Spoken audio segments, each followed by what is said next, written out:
biggest thing is the ability to make an impact. From that moment onwards, we moved from being a brand that advertised to a brand that communicated. We collaborate with our clients, and over time, we try and get them to fire us. You must have to have really difficult conversations. I want to see no office wall. I want to see everything covered in ideas. There's so much data available that you can kind of get dazzled by it. And I have. What the hell are you doing? Hello, my name's Katie Sandow and welcome to the Marketing Forum podcast, where we are lucky to be joined by great marketers, communicators, creatives and business people who share their knowledge with us. In this episode, I'm joined by Reith. She's Sustainability Communications Director with creative agency Bray Leino, former head of marketing for Origin Coffee and a B leader, which means she's been trained by the B Lab to help businesses become B-corp. That will all make sense once you listen to the podcast. Grace is phenomenally knowledgeable about sustainability in business. She shares so much knowledge with us around why it matters so much, both from an ethical perspective as well now as commercially. It's such a sensible strategy. Why marketers need to have really astute business acumen to be successful, and where we can start as marketers and communicators to avoid the pitfalls in sustainability, such as the ultimate horror story, which is greenwashing. I really hope you enjoy this episode.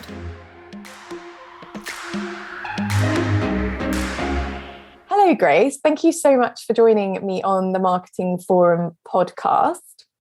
Morning, pleasure. So we're going to talk about sustainability today. Mainly, we're going to talk about sustainability, obviously, from a marketing perspective and a comms perspective. But I think the word and the meaning around it has just grown and grown and grown, and maybe shrunk and then grown. And so, what is sustainability? Like, what do we mean when you're talking about it? It's a great question, because a lot of people's perception of sustainability is quite singular. It's often shortcuts to environmental, and that is absolutely critical part of it. When we're talking about sustainability, it's about creating a prosperous and equitable future based on the resources and the people within the world. So it covers. People will have heard of ESG when you're talking about businesses. So it covers environmental, social and governance. So environmental is, as you'd expect, it's to do with your impact on the world.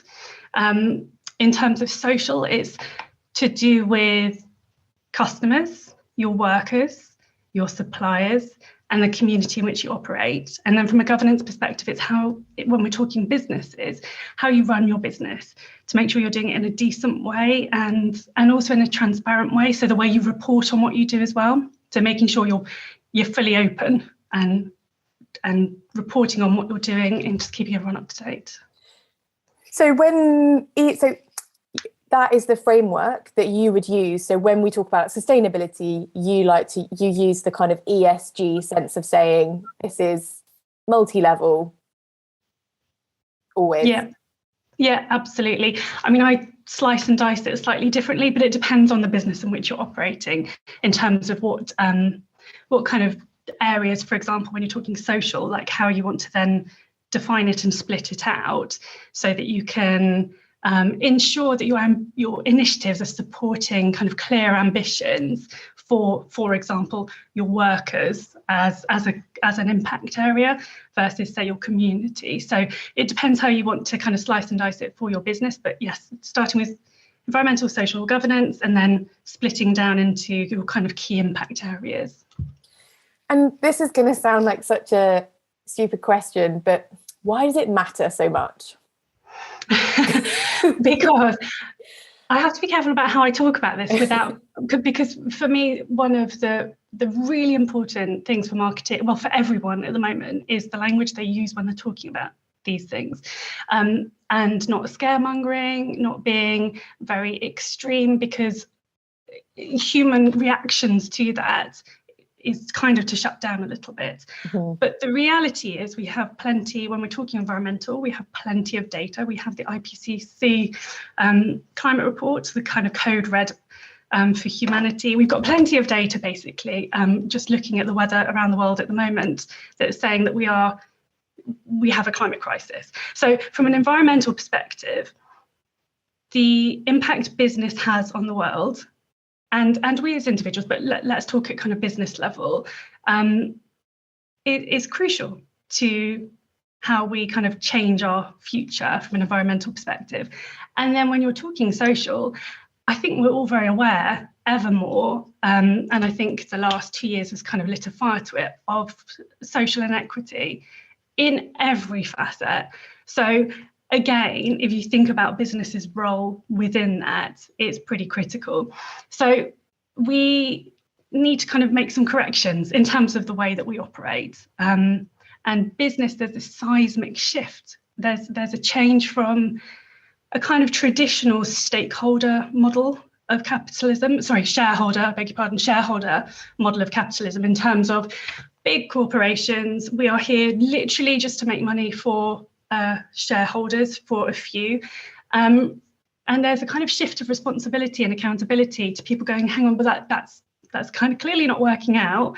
And that's not sustainable, because look what's happening. Like, how many years down the line can you continue doing that? Because resources are depleting and people are getting just pretty fed up with the way they're being treated. So it's kind of a shift. Voices are getting louder. Our world is ever more interconnected through, for example, social.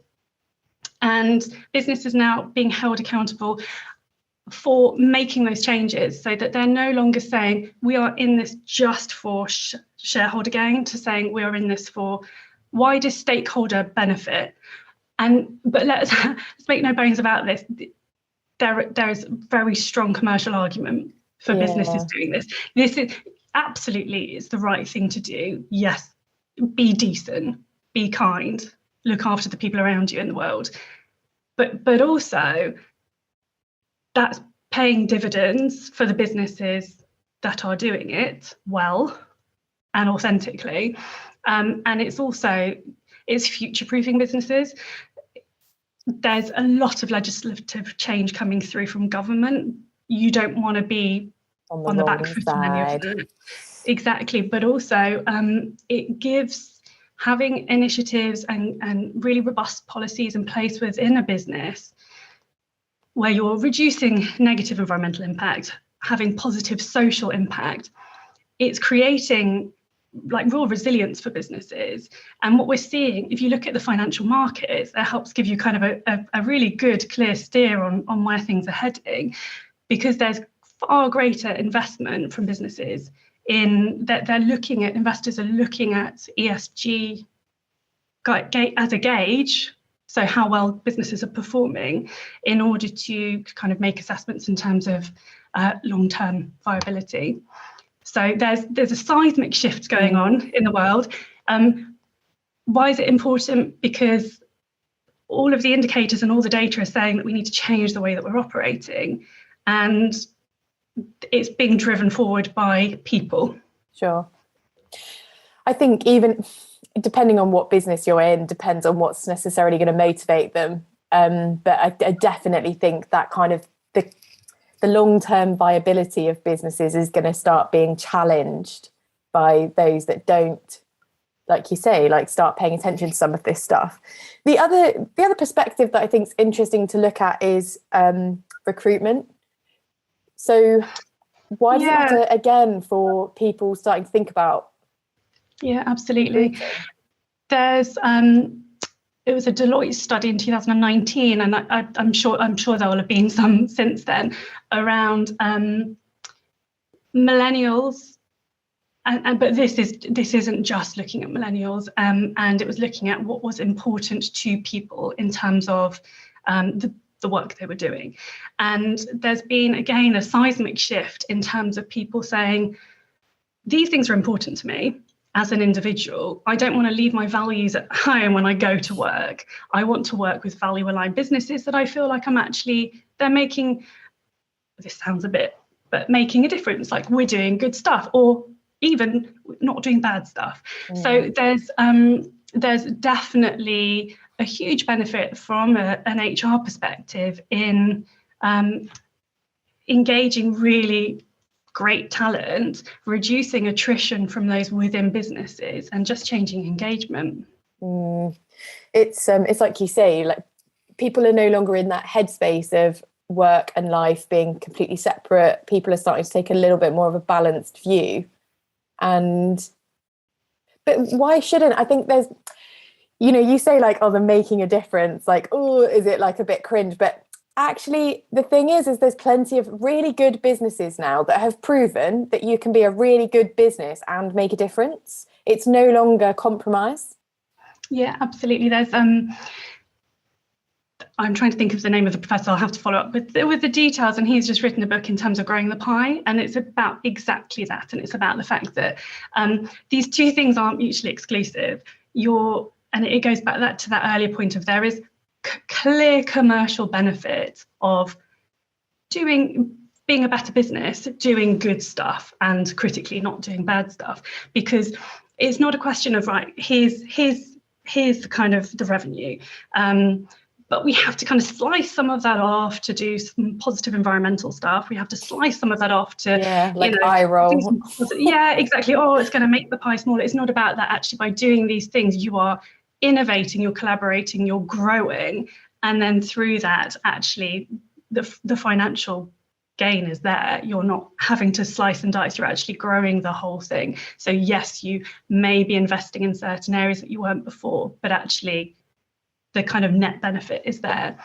But also in terms of operational changes, in terms of reducing environmental impact, can actually reduce cost as well. Sure. So because the data has said for a long time, things like diversity at board level and leadership level makes for better businesses. Yeah. But yet still, that doesn't mean that you see it always. In fact, possibly the opposite. Probably an impossible and slightly cruel question, but why do you think businesses don't do it? I think that there's possibly two things. One is business as usual. Getting so thinking about the small, medium enterprises, perhaps, everyone's got a hard job, haven't they? And everyone gets into work and they are head down and they're, getting on with the job in hand. And that can create a kind of business as usual approach to things. I think it's having the time, the change makers within a business to step back and understand the commercial, apart from anything, benefits of that, as you say, in terms of having a more diverse board, more diverse workforce, full stop. You are approaching things in a totally different way. So you've got different experiences, different backgrounds, different lenses being applied to the way business is done, and that's absolutely critical. So I think that there's firstly, business as usual makes it hard for people to step back, and I think that that's why these conversations are really important, because it's opening people's eyes to possibilities and what can happen, and then it's helping to actually implement that. So actually then, whether it's recruiting non-executive directors in, but it's actually just stopping to take check, understanding the what and the why, and then supporting to kind of implement changes. I was reading a really interesting article, same as you, I can't actually remember where it was or what it was now, but and it was talking about the fact that when you do bring in diversity, which obviously, and I'm talking about that in the broadest sense, that what is created is confrontation. And sometimes which is a good thing, because you want people from different perspectives, you want to create that tension. But I do wonder sometimes if people avoid it. So I sometimes wonder if that's partly why, we all have a terrible habit of recruiting ourselves. And is it because it's much easier because I know exactly what me and me will say. And I think it's almost like we need to embrace that sense of tension to say, actually, challenge us on that, because you've got a perspective that we don't, and we need to reach people with your experience. But I think that that's why things like unconscious bias training are so important to people. Sure. Because it is, there could be that at play in terms of, as you say, people do, if people have a limited worldview, they hang out with people like them, and they have that at work, then actually there may be an element of unconscious bias in terms of recruiting more people like you, more people who have a similar viewpoint on the world. But as you say, it's absolutely critical that that isn't the case. If it's being done unintentionally, which you'd hope, then, as I say, things like unconscious bias training are absolutely critical. And there's a reason why humans have unconscious bias. Exactly, but it's understanding, recognizing it, and making that change. There are actually there are so many, obviously, incredible resources for it. I think even Facebook have got an unconscious bias free video to watch, which is really good. LinkedIn Learning have lots. IPA have some great ones as well. So I think with all of these things, you have to have your eyes and ears open and learn and listen to as much as possible. And I think that it's only through that can you genuinely start to affect change. We'll put the links into the podcast so that people can see. So sustainability, we talked about it kind of from a commercial, how sensible it is, and recruitment. I suppose the point as well that marketers are quite interested in is the client perspective. Why does it make so much sense to do it from a client point of view? I say client, buyer, customer, etc. Sorry. Yeah, absolutely. It goes back to the reasons for businesses doing it, because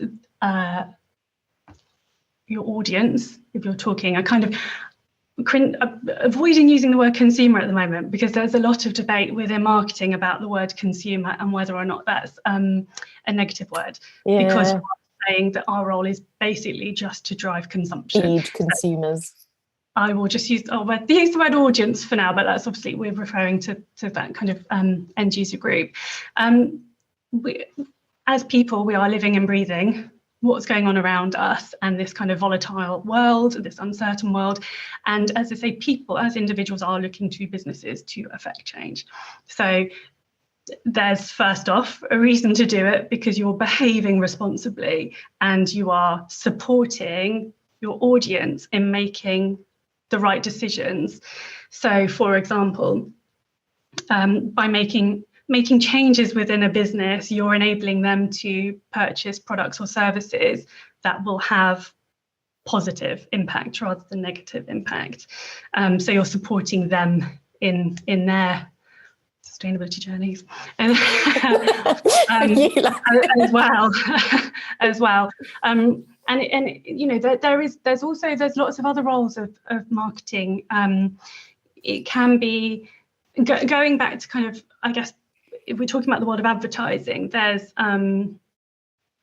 had bad press for many years around driving needless consumption.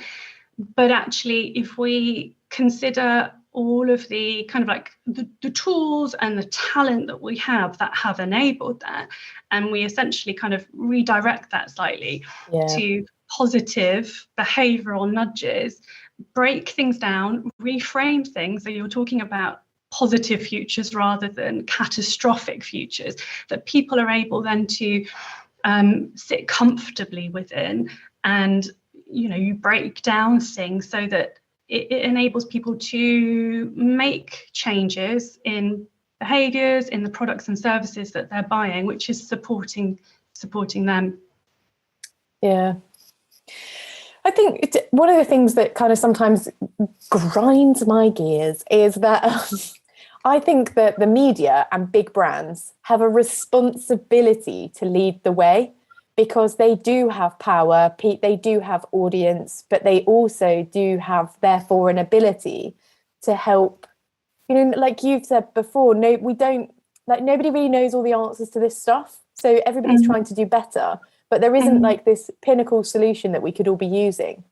Yeah. And so I do think that if it doesn't start with the people that hold the power, like the media, like the big brands, if they're not thinking about diversity and equality and inclusion and sustainability and all of that in its broadest sense, then they're not helping lead the way. Absolutely. And I think that's being recognised. And there is there is a shift happening from a media perspective. Even if you're talking broadcasting more generally, and you're talking about soaps, for example, there are changes happening where actually, and this came off the back of COP26, I think it was announced there, where certain soaps are starting to weave narrative around these things, like having positive social impact, reducing negative environmental impact, obviously in a lovely narrative that's relevant to them, starting to weave it through to just the behaviours of the characters in the soaps. And these are the things that will help. 100% in terms of businesses taking responsibility. And that is happening more and more, and there's more and more pressure being put on them as well. So there is legislation coming through government, but there is pressure on businesses to make the changes. And we are seeing, it's very easy to get caught up in the doom and gloom, and it's very easy to look at bad behaviours and the shocking stuff that we see from business, from big corporations. But there's also a lot of good stuff that's happening, and I think we have to take stock of that, and we have to be reassured. Yeah, absolutely, but also encourage it. So rather than, it's very easy, for example, when you look at a big corporation and they're doing some genuinely good stuff, which is meaningful and is backed by data, so it's not just spin.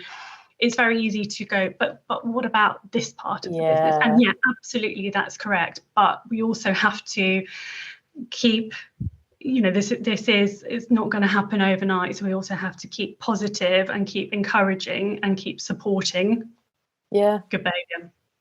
Even things like packaging, isn't there? It's like sometimes, so it's like, oh, I'd really love to go plastic free and do XYZ with packaging. But it's only now starting to be developed, some of that technology. Like, it didn't exist, some of it. Yeah, but that's really positive when you look at this again.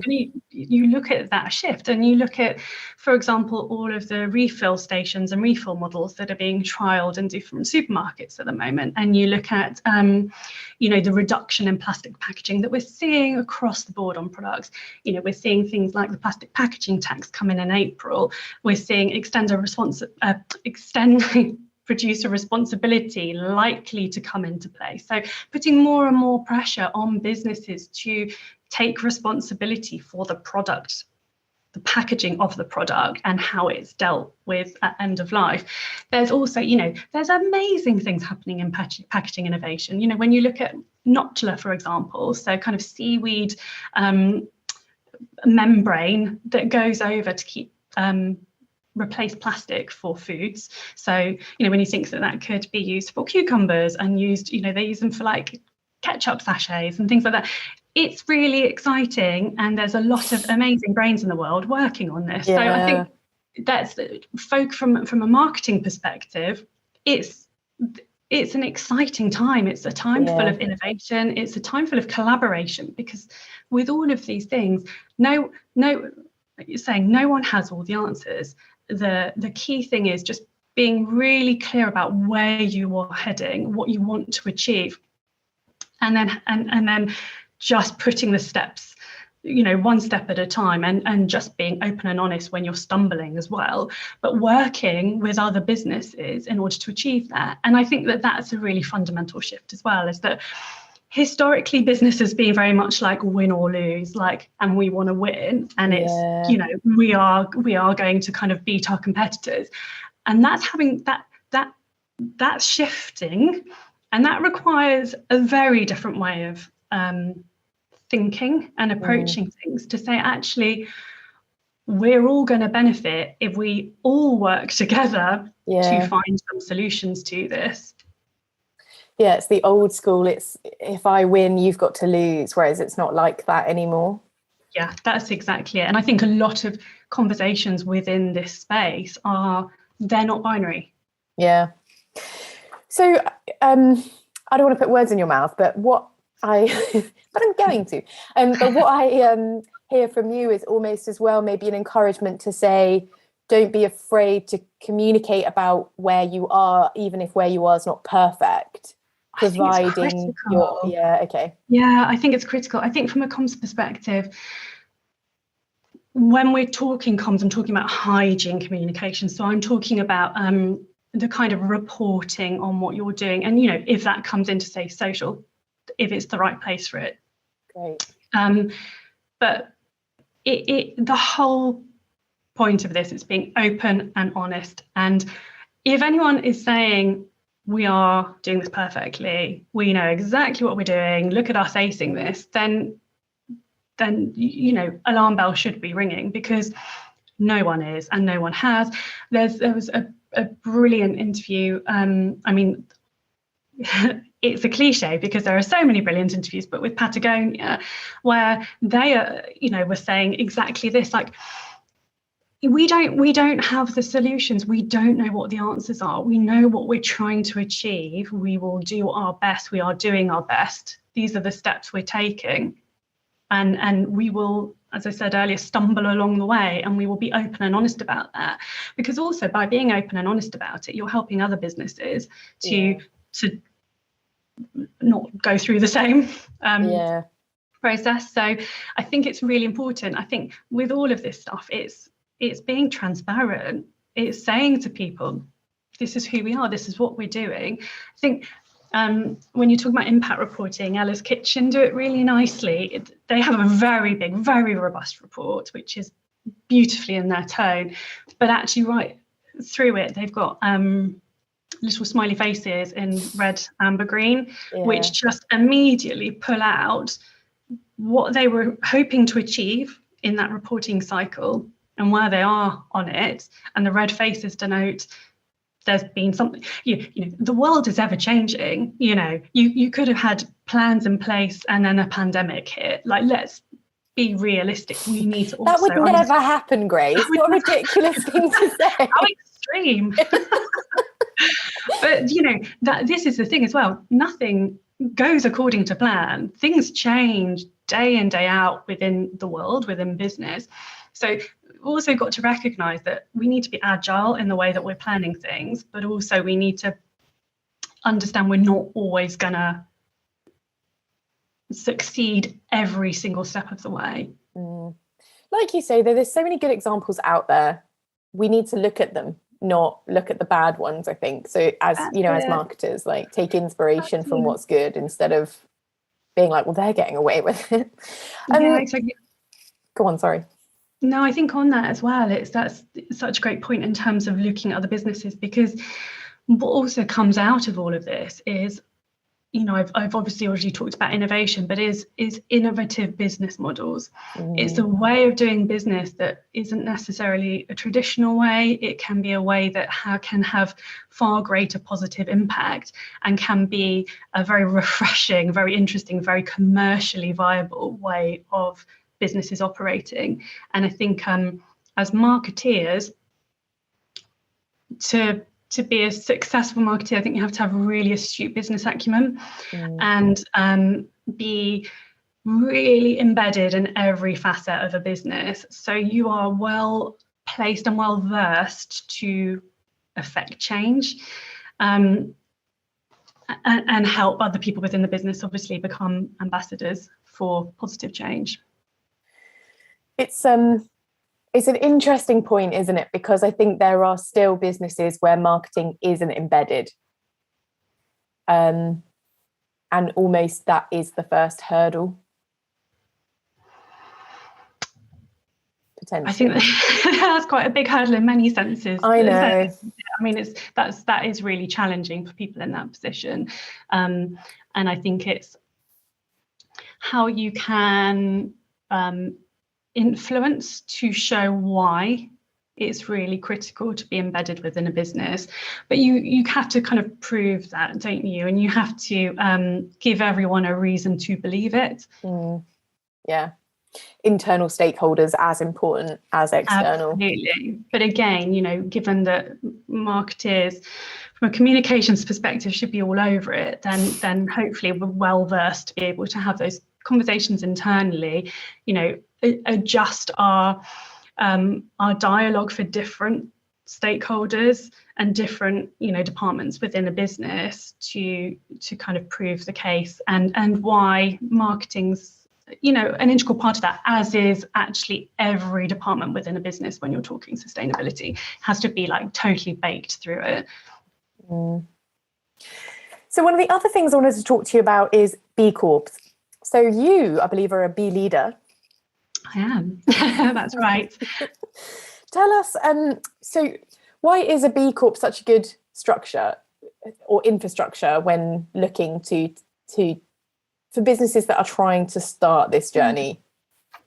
So just kind of rewinding a little bit, just so a B leader, just for anyone who's not familiar with, but in fact, if I rewind even further, B Corp, first of all, if anyone's not heard of it, is essentially at its root a certification which recognises businesses who have the highest level of positive impact when you're talking environmental, social governance. So when you're talking sustainability, it's one of the only certifications that's not a kind of a singular facet. So it's not just looking at environmental, it's not just looking at this one area of business. It takes a 360-degree view of businesses, which is why it has risen to such success.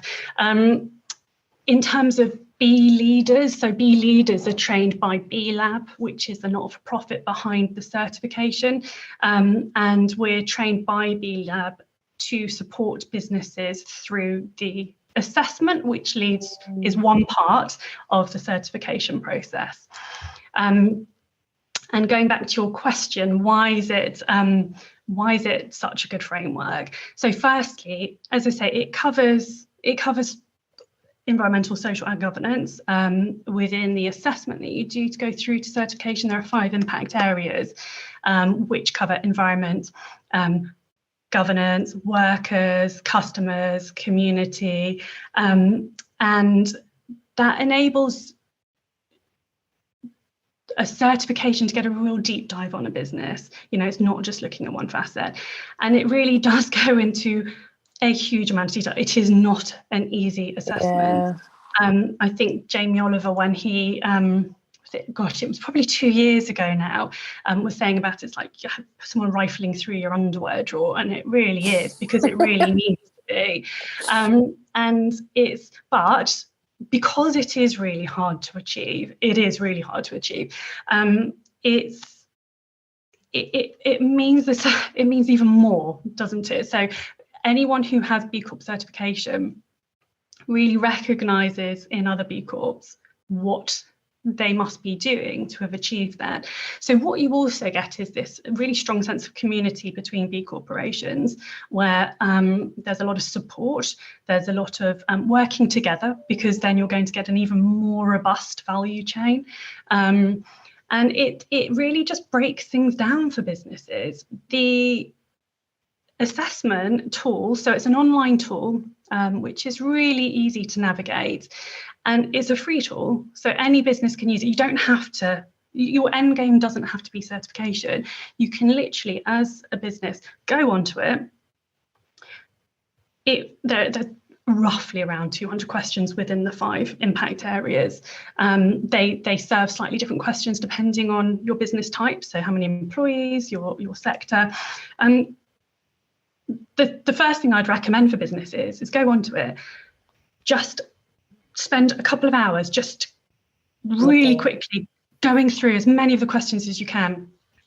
And what it will start doing is giving you a real sense of where your business is at, and where you could be having more positive impact.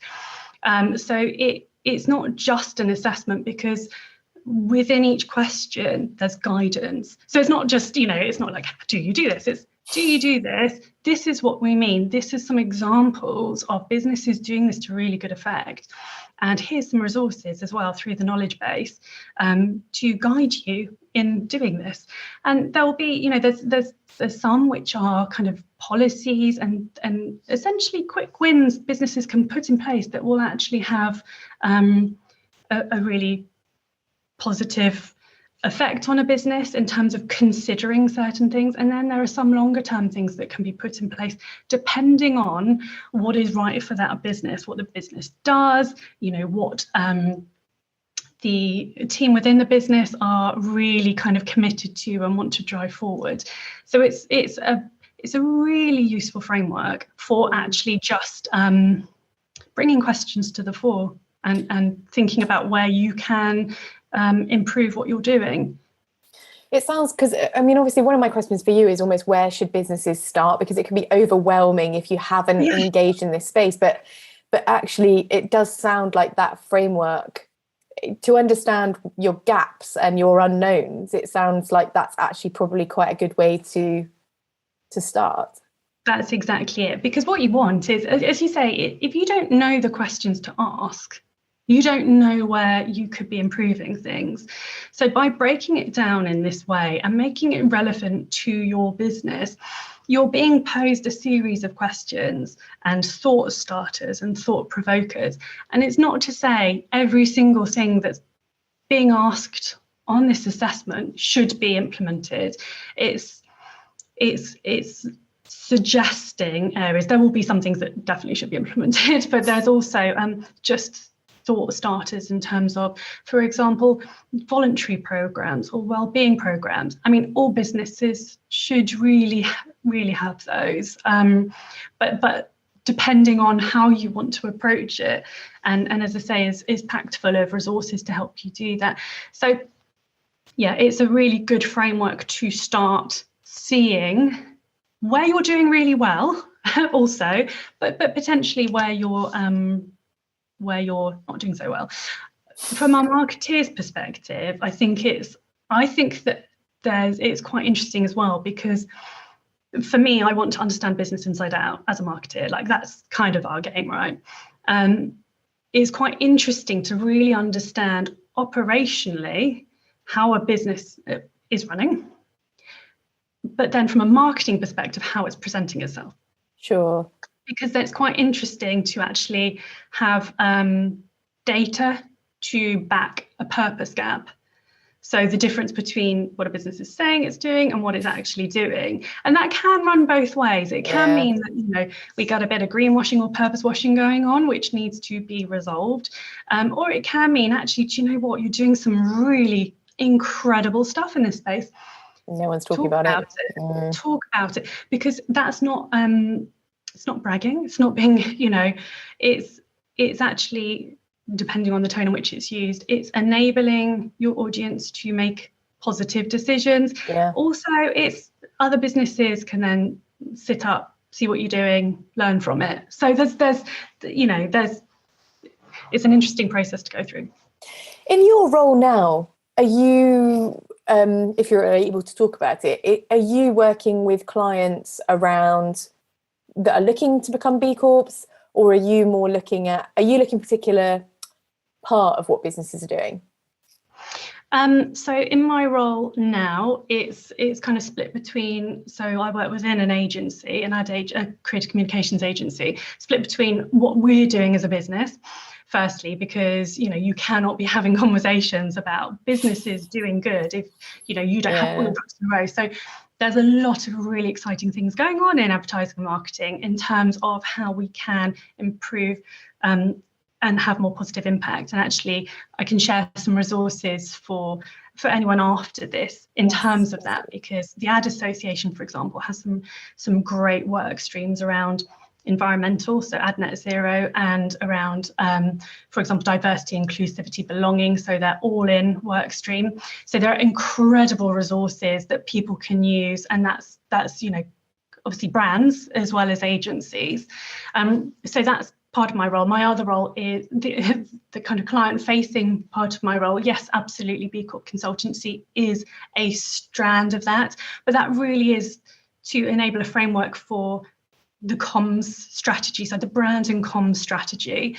So that's looking at things like brand purpose, which is obviously a whole different conversation, and again, as far as I'm concerned, not a binary conversation, which we're seeing quite a lot of at the moment. And from a communication strategy perspective, how do we talk about these things in the correct way, in a positive way? Okay, cool. The other part that I wanted to talk to you about is around embedding sustainability. So I often think about it, with digital transformation, it's the idea that it's like, oh, let's do digital transformation on our business. Yeah. And add it in. And actually it just doesn't work. You actually almost effectively, you're a different business. You need to think of it more of like a shedding and a rebirthing, as opposed to just a new layer, I believe. And so I feel it's the same principle with sustainability. I feel like you can't add sustainability onto your business. It has to be, you're a new business. Yeah, exactly. Yeah, you're not necessarily a new business. You're an improved business. Because it's not changing the. It depends on the business, doesn't it, and where how they're currently operating. But it's kind of dialing up positive areas and just making sure that everyone's being looked after, treated fairly.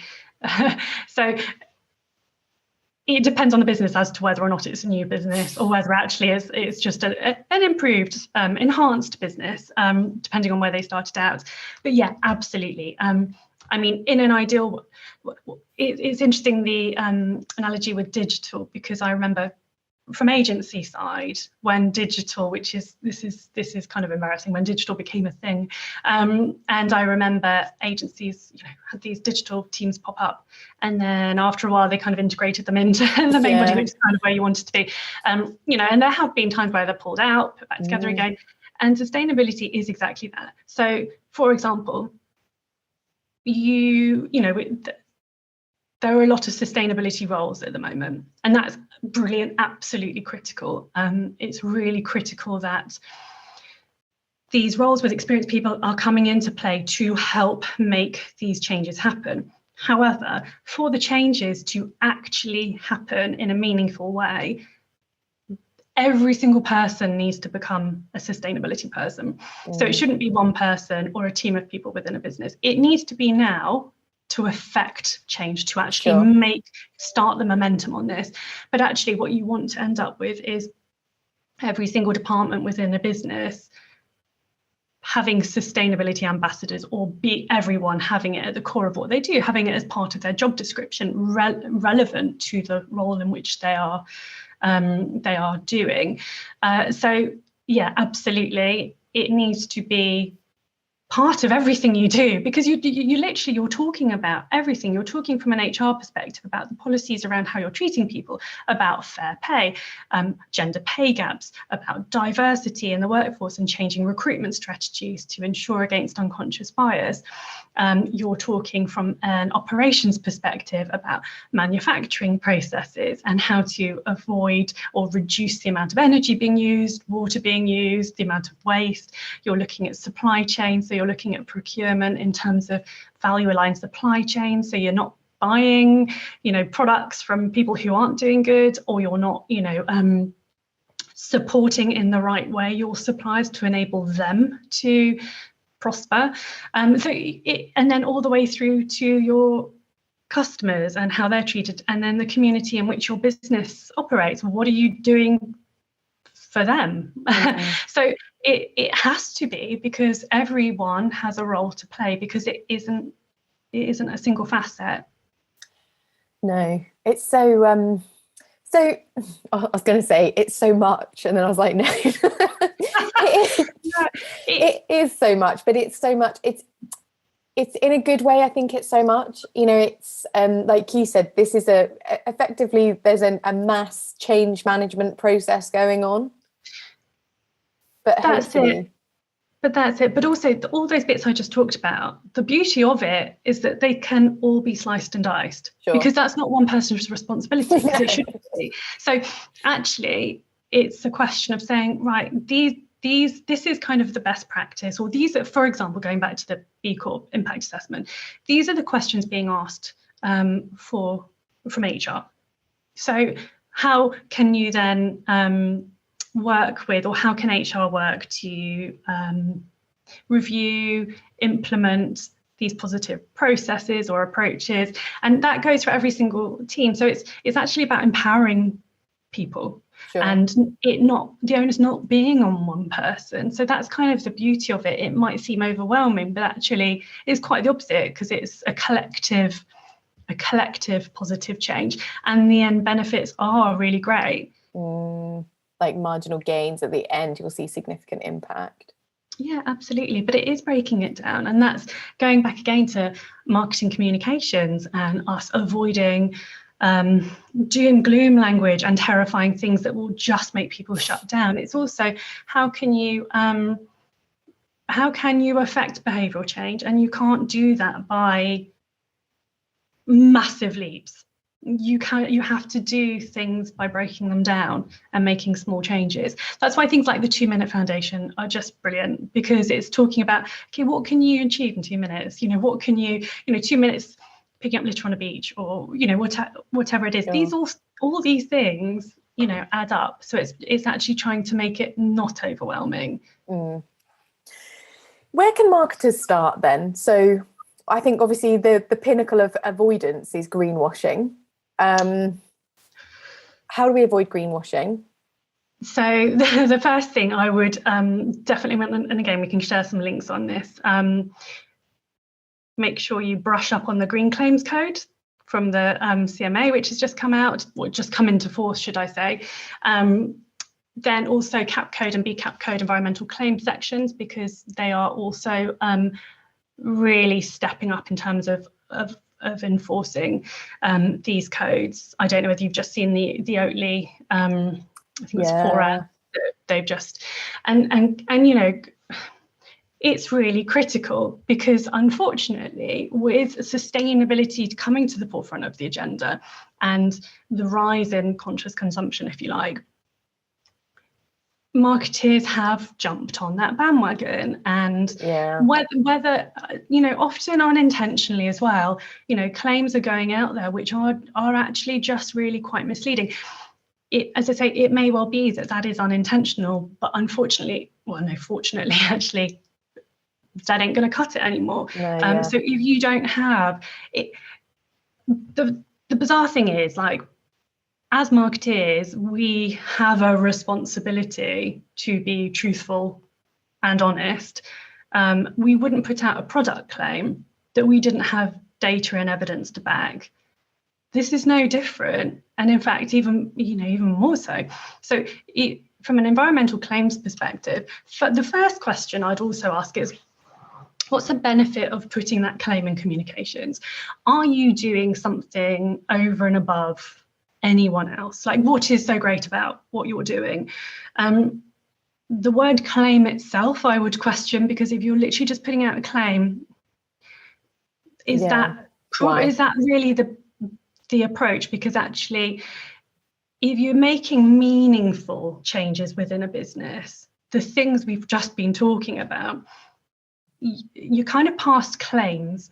You're in the territory of it being a key part of your brand narrative and the way you talk about things. So if you are finding yourself just popping a claim into something, I'd reconsider that approach anyway from a marketing communications perspective. But with any claim, ask yourself, what are we trying to achieve by putting this out there? Are we doing something significantly better than anyone else? If you're putting a claim out there, which you should be doing by law anyway, that is greenwashing, because you're suggesting to your audience that you're doing something which is over and above, which isn't the case. But then also make sure anything you say is absolutely verifiable by evidence, that you have that to hand, and that you are giving your audience access to that information, so they are you're giving them a fair opportunity to make a judgment. If you're putting anything that will make them buy a product or service, which could be done in a misleading way, then you're greenwashing. But the great thing is there's plenty, like we have no reason as marketers to do anything unintentionally now because there's very clear guidance. Yeah. And no excuse, I think, as much as there's no excuse. There's no excuse, because all you're doing is you're making it harder for people to make responsible choices. That's, just I think as well as like you also have to question if we're in the claim space and we're in that kind of like, we need to, unintentionally or intentionally lie. Why? Is that because you need to go back to the product or service and say, actually, this needs improving? That is part of your 100%, responsibility, isn't it? So 100%. But I think it's as well, like, again, as marketers, we have no excuse now. We can't say we've done something unintentionally because we have plenty of guidance now. But it's our responsibility, like with any other claim we are making, to be asking questions within a business. Whether you're asking clients questions or asking your own business questions, to be asking the probing questions. And if the answers aren't as they should be, then that is an opportunity to actually make positive change, which will only benefit you as a marketer in the long run, because when you do have that lovely rich narrative, that it's the thing that we all want, isn't it? Working for a business where they've just got these beautiful stories to tell, like make those happen. Like we've got a chance to kind of make that happen now. I don't know if you ever read the book The Attention Merchants. I can't remember who it's by. I'll put it in the links. But it's a book about advertising, the onset of the advertising industry, and originally newspapers, radios, etc. They lied. That was literally, they just put out whatever claim their whole and it's terrifying to think. Even now, I think we still have stuff that exists because of lies told 100 years ago. And that is an ongoing issue within our industry, as trust, isn't it? And that's kind of needs to be the bedrock of everything that we do. Absolutely. So you think a good place for marketers to start then is really understanding where the gaps are? Yeah, absolutely. I think the first place to start is just read, listen. There are so many amazing podcasts and so many great books and so many great articles and so many great people you can follow on social who are just a rich source of content. And it can be overwhelming. Yeah. I think also anyone who's wanting to, which hopefully everyone should, but wanting to understand more, is also be kind to yourself. Because it is it's a process. It takes time. You will never understand everything, and I think you need to acknowledge that, and also understand that there will be to lean on people and ask questions, and again to collaborate to make sure that actually you can do the best that you can do. But I think the first place I'd start is listening and reading. There's a podcast by Mary Portas, who I love, called The Kindness Economy, which is a really nice start place because she interviews different business owners to really understand what they've done. So it's every facet. It can be some businesses, it can be to do with for example, running shoes that are made in such a way that reduces environmental impact, or it can be there's one with an ethical butcher and it's talking about that. So it's a nice place to start, which doesn't feel too heavy, and you're starting to open up to different ways that businesses can work and where their high impact areas are and what they've done as a business to shore up against those. So I'd start by doing that. We can put loads of resources in this. I think reading, listening.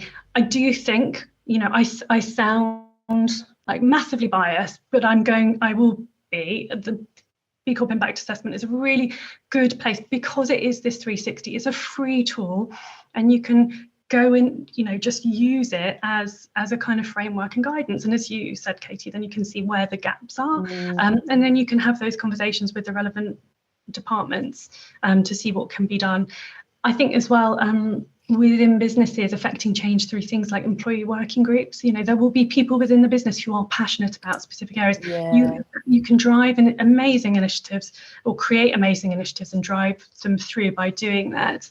Bray Leino, the agency I'm at, has got some incredible employee working groups that just blow my mind in terms of the kind of size of the impacts that they affect. Really? That's amazing. I think they're actually underused as a tool because, if you've got the passion and the interest within your workforce, why not use it? Absolutely. And, make sure that you're enabling them as well to learn and, drive things forward. I think it's massively empowering. People want to learn and people really want to make a difference as well. And as long as that's, recognised and rewarded in the right way, I think it's a brilliant thing to put in place. I was going to ask you something then, and now it's just like totally dropped out of my mind. And I was like, I really need to ask you that. You can come back to it. No, I'm sorry, I can't. We'll edit this bit. What were we just talking about? We were talking about working groups. We're talking about where to start. Where to start should you start by finding out where the gaps are? And I was saying listening and learning. To me, it really is the being open to knowledge. Oh, I know what I was going to say. So one of the things I think can be quite difficult, particularly if you're in an SME as a marketer, is the reality is if you're not sat at board level or you don't have a super engaged business owner or leader or whatever, it can be hard to affect change. I think it can be helpful to not become too frustrated or overwhelmed by that, but actually look at what you can move. So, it's going to be different for different businesses. Some of it's going to be easier than others.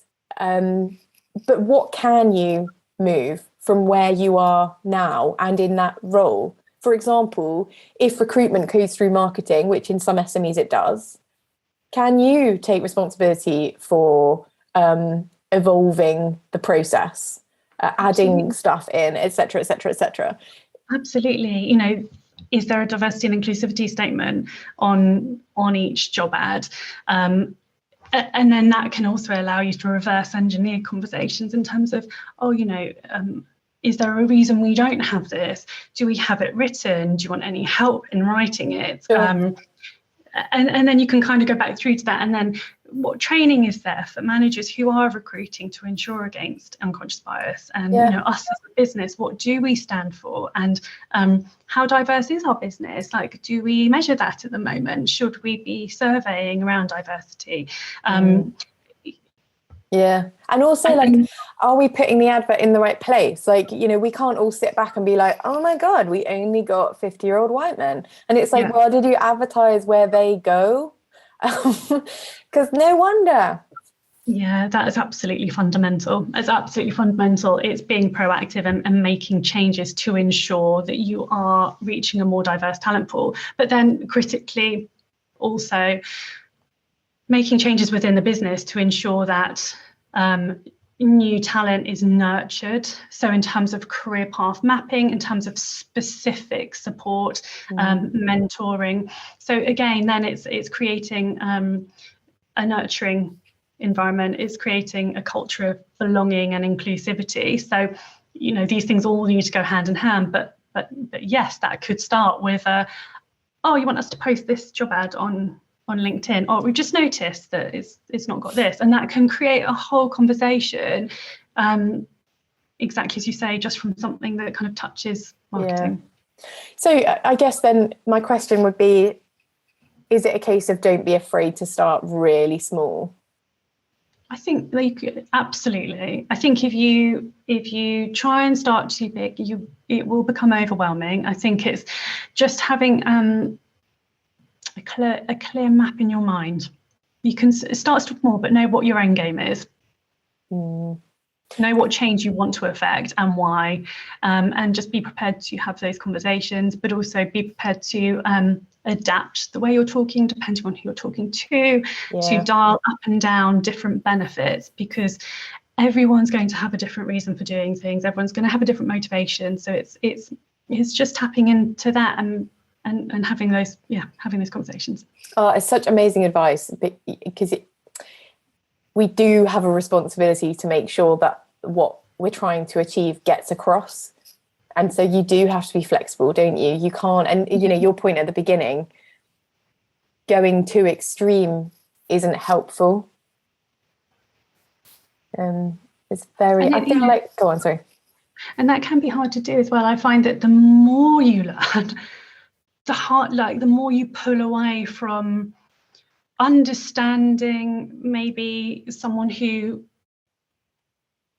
isn't really aware of these things, or actually is a bit of an eye roller when it comes to it, in terms of just like, because the more you learn, the more you're kind of like, but so it, you know, for everyone, it's something that we need to be really aware of. But then again, that's our job, isn't it, as marketeers? Yeah. If you don't want to bite off too much, you shouldn't become a marketer. And if you don't want to adapt the way you're telling stories for different audiences, then, you know, that could be a challenge. Definitely. I definitely feel like we could talk about this for hours and hours and hours. It'd be so good to now get on to like brand, purpose and all of that stuff.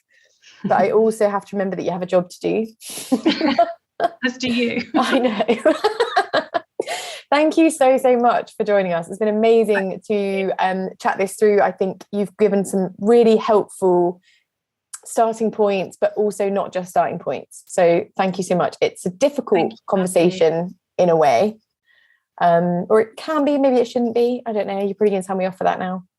No, it can be, but I think that's even more reason to have it. I think you just need to acknowledge what you do and don't know. Sure. Thanks so much, Grace. Thanks, Katie. Take care. I hope you enjoyed that episode of the Marketing Forum podcast. If you are not already, please do like and subscribe.